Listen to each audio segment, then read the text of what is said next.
ओम शांति।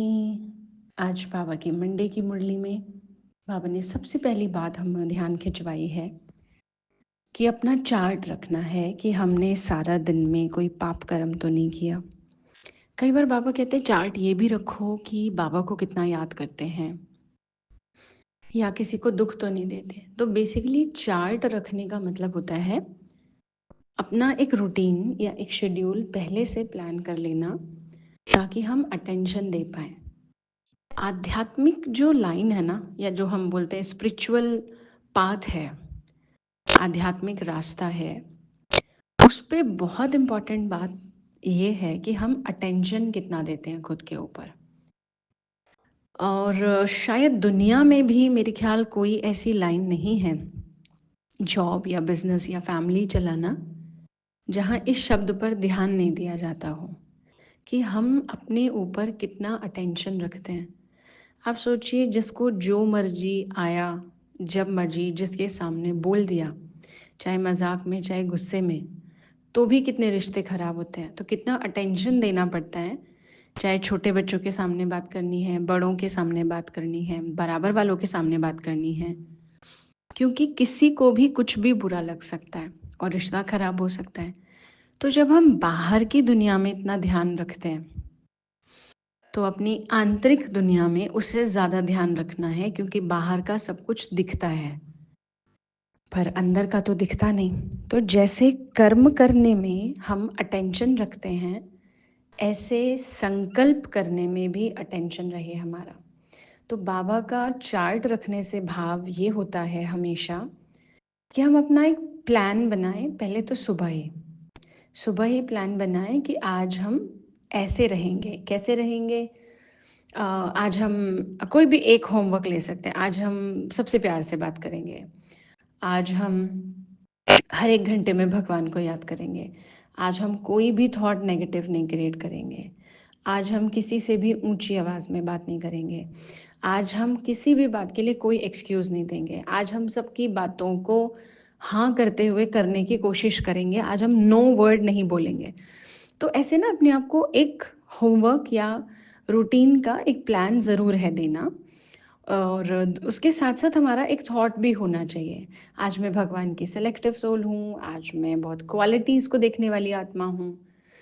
और फिर चार्ट रखने का मतलब सिर्फ सुबह प्लान कर लिया, सारा दिन चले नहीं चले उस पर नहीं होता। रात को फिर अपनी चेकिंग, मैंने ऐसा किया जैसा सोचा। और लेट्स से हम सुबह प्लान नहीं बना पाए, तो हम ऑडियो मुरली तो सुनते हैं, या जो रेगुलर सेंटर पे जाते हैं वो रेगुलर मुरली सुनते हैं, जो ऑनलाइन है वो ऑनलाइन मुरली सुनते हैं रेगुलर। तो रेगुलर मुरली में भी हमें बाबा ने जैसे वो बता दिया कि आज कैसे रहना है। तो बस मुझे रात को सोने से पहले और बीच बीच में सारा दिन सिर्फ इस बात पर ध्यान रखना है कि मैंने किया या नहीं किया।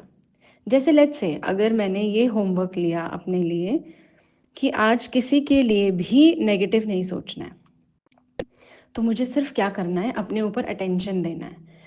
अगर किसी के लिए नेगेटिव आया भी तो एकदम थॉट आना चाहिए कि मुझे नहीं सोचना है।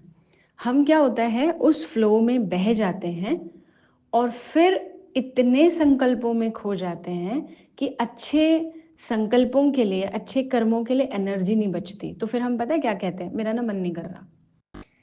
तो इसलिए बाबा की एक ये बात है, पहली बात बाबा ने जो बताई। दूसरी बात आज बाबा ने बोली है, नॉलेजफुल बनो तो समस्याएं मनोरंजन अनुभव हो जाएंगे। मनोरंजन का खेल, यानी जिसको ज्ञान की समझ है, तोते की तरह रटा हुआ ज्ञान नहीं, क्योंकि वो तो छोटे बच्चे भी सुना देंगे। चोरी नहीं करनी चाहिए, हमें ऑनेस्ट रहना चाहिए।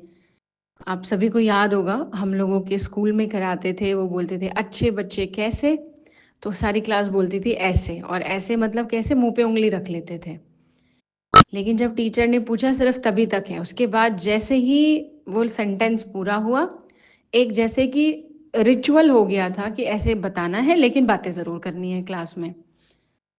तो हमें भी ये ध्यान रखना है कि मनोरंजन का खेल मतलब जो भी समस्या आएगी वो मनोरंजन का खेल अनुभव होगी का मतलब क्या है कि ऐसा लगेगा हम नॉलेजफुल हो गए ना, मतलब रटने वाले नहीं, हमने समझ लिया हर बात को, तो ऐसा लगने लगेगा ये क्या बड़ी बात है।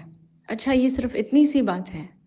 जैसे कल ही किसी ने पूछा, अगर रास्ते चलते किसी ने गाड़ी को हिट किया और दूसरा व्यक्ति उतरा और उसे मारने लगा, तो हमें क्या करना चाहिए? तो इस पर काफ़ी डिस्कशन चला। लेकिन इम्पॉर्टेंट बात ये है, दुनिया में बहुत कुछ रोज़ होगा। जहाँ हम कुछ कर सकते हैं करेंगे ज़रूर, लेकिन जहाँ हम नहीं कर सकते कम से कम मन को सँभाल कर रखें। इसलिए बाबा ने कहा, और ख़ास तौर पे जब वो समस्या अपने साथ आती हो ना, तो बहुत ज़रूरी है। लेकिन इसके लिए मुझे कुछ नहीं करना है, सिर्फ़ जो ज्ञान हमने सुना, उसको एक्सपीरियंस में लेकर आना है। एक्सपीरियंस में कैसे आएगा? जब मैंने ट्राई किया। जैसे आज बाबा ने बोल दिया चार्ट रखो, तो कम से कम आज मैंने अपने ऊपर अटेंशन रखा, चार्ट रखा। तो इस ज्ञान के पॉइंट को मैंने अनुभव कर लिया कि हाँ, ये कैसे काम करता है। तो ऐसे ही ज्ञान के हर पॉइंट का एक्सपीरियंस मुझे किसी भी परिस्थिति को एंटरटेनिंग बनाने में हेल्प करेगा। शायद दूसरों को देखने में ऐसा लग सकता है कि ये तो पत्थर दिल हो गए, इनको तो असर ही नहीं होता। इनके घर में किसी ने शरीर छोड़ा, या इनके घर में किसी का एक्सीडेंट हुआ, या इनके सामने कोई रो रहा है और ये मुस्कुरा के उससे बात कर रहे हैं।